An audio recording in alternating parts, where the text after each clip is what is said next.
Knife வந்து original. அதனால sir நானே பண்ணுறேன் சார். அப்படி பார்த்தாரு, இப்படி குத்துவேன், அப்படி பிடிப்பார்.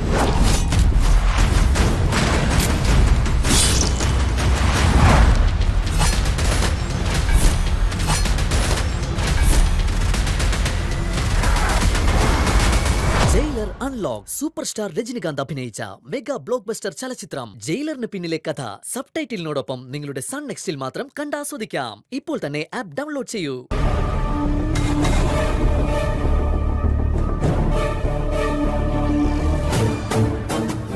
മാനസ, എന്തെങ്കിലും മറച്ചു വെക്കുന്നുണ്ടോ?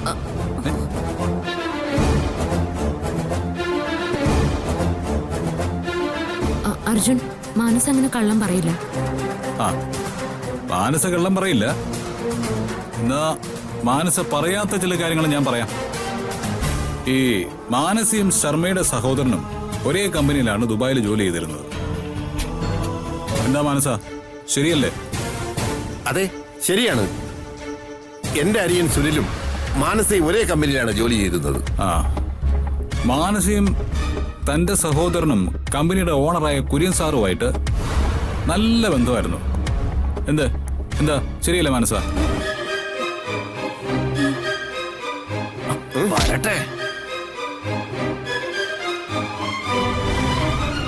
ആ, നിങ്ങളുടെ കമ്പനിയുടെ ഓണർ കുര്യനും കുടുംബവും ആത്മഹത്യ ചെയ്തു അല്ലേ? മോളങ്ങോട്ട് മാറിക്കേ. അതൊക്കെ ഇവിടെ പറയുന്നത് എന്തിനാ?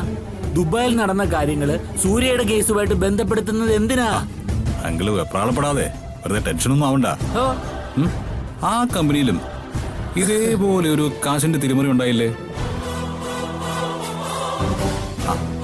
പറയെങ്കിലേ പറ. അല്ല മാനസേ, അങ്ങനെ ഒരു തിരിമറി നടന്നോ?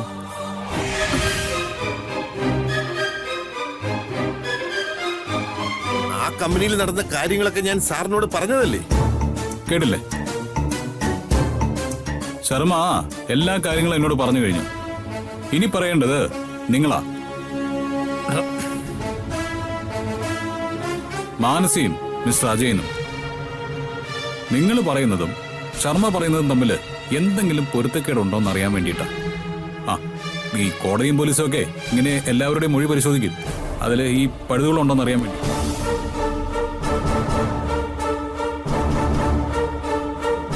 ഭാവനെ, ഇതെന്താ വിചാരണ കോടതിയാണോ? ഇവരെന്റെ ബന്ധുക്കളാ. അവരെ ഇങ്ങനെ അപമാനിക്കരുത്. ആന്റി, സൂര്യ ജയിലിലായത് ഒരു ക്യാഷ് തിരിമറി കേസിലാ. സത്യങ്ങൾ അറിഞ്ഞാലേ കേസ് കോടതിയിൽ പ്രൊസീഡ് ചെയ്യാൻ കഴിയൂ. എന്താ ആന്റിക്ക് സൂര്യ ജയിലിൽ നിന്ന് ഇറക്കണ്ടേ? ആന്റി, ഇതിൽ നമുക്കൊന്നും ചെയ്യാനില്ല. അർജുൻ സൂര്യക്ക് വേണ്ടിയാ ഇതൊക്കെ ചെയ്യുന്നത്.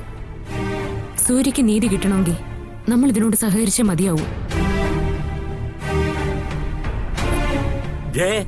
ഇങ്ങനെ അപമാനിക്കാനാണോ ഞങ്ങൾ ഇവിടെ പിടിച്ചു നിർത്തിയിരിക്കുന്നത്? സൂര്യയുടെ കേസുമായി ദുബായിൽ നടന്ന കാര്യത്തിന് എന്ത് ബന്ധം? ഇത് മനഃപൂർവ്വം ഞങ്ങളെ അപമാനിക്കാൻ വേണ്ടി തന്നെ ചെയ്യുന്നതാ.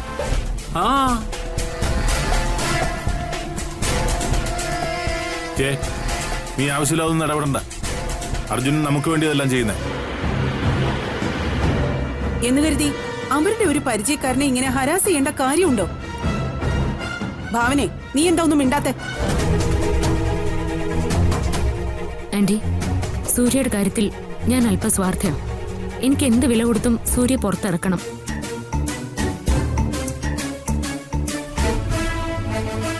മനസ്സേ, നീ എന്താ സത്യം എന്നുള്ളത് തുറന്നു പറയുമെന്ന് തന്നെയാണ് ഞാൻ വിശ്വസിക്കുന്നത്.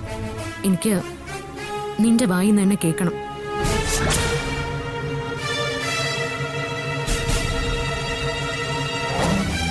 ഇപ്പൊ കുറ്റം ഏൽക്കാതിരിക്കാൻ എന്തെങ്കിലും തരികിട കാണിച്ചേ പറ്റൂ.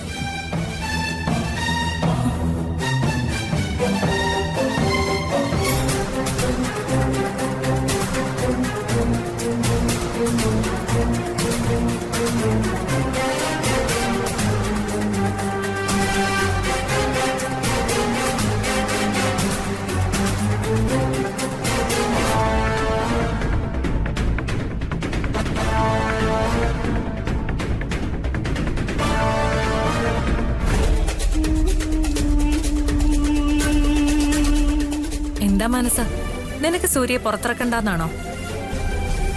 സൂര്യ പുറത്തിറക്കാൻ ഞാൻ എനിക്കറിയാവുന്ന കാര്യങ്ങൾ പറയാം. സൂര്യ പുറത്തിറങ്ങേണ്ടത് ഈ കുടുംബത്തിന്റെ ആവശ്യമാണ്. ആ ഗുഡ്. എങ്കില് എന്റെ ജോലി എളുപ്പത്തിലായി.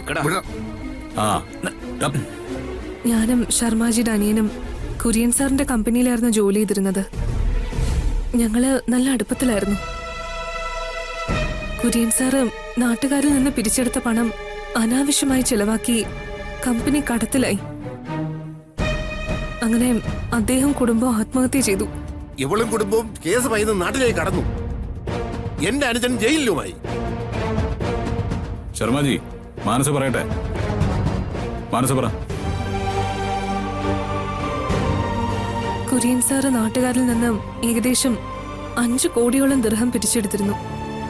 കണക്കുകൾ കൈകാര്യം ചെയ്തിരുന്നത് ശർമാജി ഡാനിയനായിരുന്നു. കേസ് വന്നപ്പോ ശർമാജി ഡാനിയനെ ദുബായ് പോലീസ് അറസ്റ്റ് ചെയ്തു. അദ്ദേഹം ഇപ്പോ ജയിലില.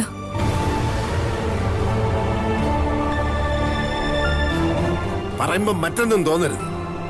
എന്റെ അനുജനെ പുറത്തിറക്കണമെങ്കിൽ മാനസ ദുബായിലേക്ക് വരണം. ഇവൾ അവിടെ മുടി കൊടുത്താലേ എന്റെ അനുജൻ കേസിൽ നിന്ന് ഒഴിവാകൂ. അല്ലെങ്കിൽ വലിയൊരു തുക കോടതിയിൽ കെട്ടിവെക്കണം. എന്റെ പ്രശ്നങ്ങളെല്ലാം ഞാൻ ആന്റിയോട് പറഞ്ഞിട്ടുണ്ട്. ഭാവനയോടും സൂര്യയോടും ഡീറ്റെയിൽ ആയിട്ട് പറഞ്ഞിട്ടില്ലെന്നേ ഉള്ളൂ.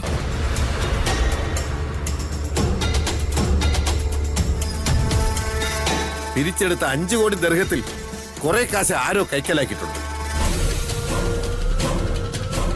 അത് മാനസയാണെന്ന് നിങ്ങൾ സംശയിക്കുന്നുണ്ടോ? ഉത്തരം പറയടോ. മാനസി ഈ കേസിൽ നിരപരാധിയാണ് നിങ്ങൾക്ക് ബോധ്യമുണ്ടെങ്കിൽ നിങ്ങൾ എന്തിനാ ഈ വീട്ടിൽ വന്നേ?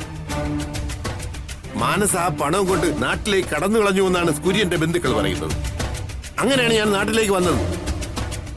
എന്റെ അനുജനെ പുറത്തിറക്കണമെങ്കിൽ ഒന്നുകിൽ ആ പണം ഞാൻ കൊടുക്കണം, അല്ലെങ്കിൽ മാനസയെ ഞാൻ തിരിച്ചു കൊണ്ടുപോകണം.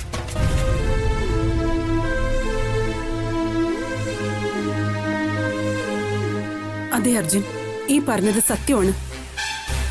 ഞാനാ മാനസയോട് പോണ്ടെന്ന് പറഞ്ഞത്.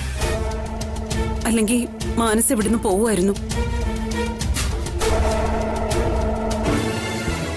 ഈ പറഞ്ഞെല്ലാം പൂർണ്ണമായിട്ട് വിശ്വസിക്കാൻ എനിക്ക് ബുദ്ധിമുട്ടുണ്ട്. സത്യമാണ്. ഞാനായിട്ട് ആരെയും വിഷമിപ്പിക്കേണ്ടെന്ന് കരുതിയാ പറയാതിരുന്നത്. അപ്പോ തന്റെ അനുജൻ സുനിൽ ശർമ്മയെ പുറത്തു കൊണ്ടുവരണമെങ്കിൽ ഒന്നുകിൽ പണം കൊടുക്കണം, അല്ലെങ്കിൽ മാനസയെ കൈമാറണം. ശരിയല്ലേ? അതെ.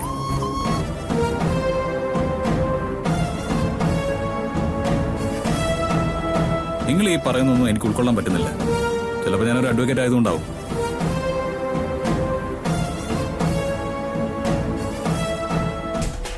അങ്കിളിന് എന്ത് തോന്നുന്നു? അജയനും മാനസയും ദുബായിൽ എന്തോ സാമ്പത്തിക പ്രശ്നത്തിലാണെന്ന് ഇവരും പറഞ്ഞിട്ടുണ്ട്, ജയനോട് പറഞ്ഞിട്ടുണ്ട്.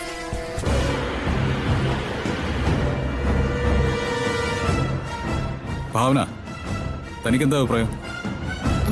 ഇവര് പറഞ്ഞതെല്ലാം സത്യമാണെന്ന് തന്നെയാ എന്റെ വിശ്വാസം.